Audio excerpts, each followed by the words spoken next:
Good afternoon বন্ধুরা, very good afternoon. চলে এলাম আজকে আমার লাঞ্চ নিয়ে। তো দেখো আজকে আমার লাঞ্চে আমি কি বানিয়েছি। প্রথমে প্লেন রাইস, আজকে আর ডাল বানাইনি। তার সাথে আমার আছে পেঁয়াজ কলি আর আলু ভাজা, তার সাথে আছে গন্ধ লেবু।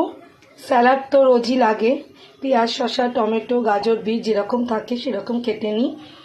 তারপর আছে আমার শাকের পাঁচমিশালি পালং শাকের একটা চচ্চড়ি, বড়ি টড়ি দিয়ে খুব ভালো লাগে এই সময় খেতে।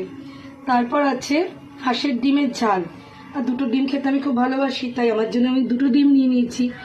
তারপর আছে ট্যাংরা মাছের ছোট ট্যাংরা পেঁয়াজ কলি দিয়ে চচ্চড়ি, একটা তেল ঝাল মতন চচ্চড়ি, এর মধ্যে কিন্তু জল পড়েনি। আর তারপর আছে টমেটো আর কুলের চাটনি। তো বন্ধুরা এই হলো আজকে আমার লাঞ্চ। তো তোমাদের কার কার কী প্রিয় আছে একটু দেখে বলো, আর লাঞ্চটা কেমন লাগলো তোমাদের এটা অবশ্যই জানিও। তো বসে পড়বো এবার খেতে। খেতে বসার আগে আমি তোমাদেরকে দেখিয়ে দিলাম আজ আমার লাঞ্চ মেনু কি আছে। প্রত্যেকটা জিনিসই আমার খুব প্রিয় এবং আমার বাড়ির লোকেদেরও প্রিয়। তো এই হলো আজ আমার লাঞ্চ মেনু।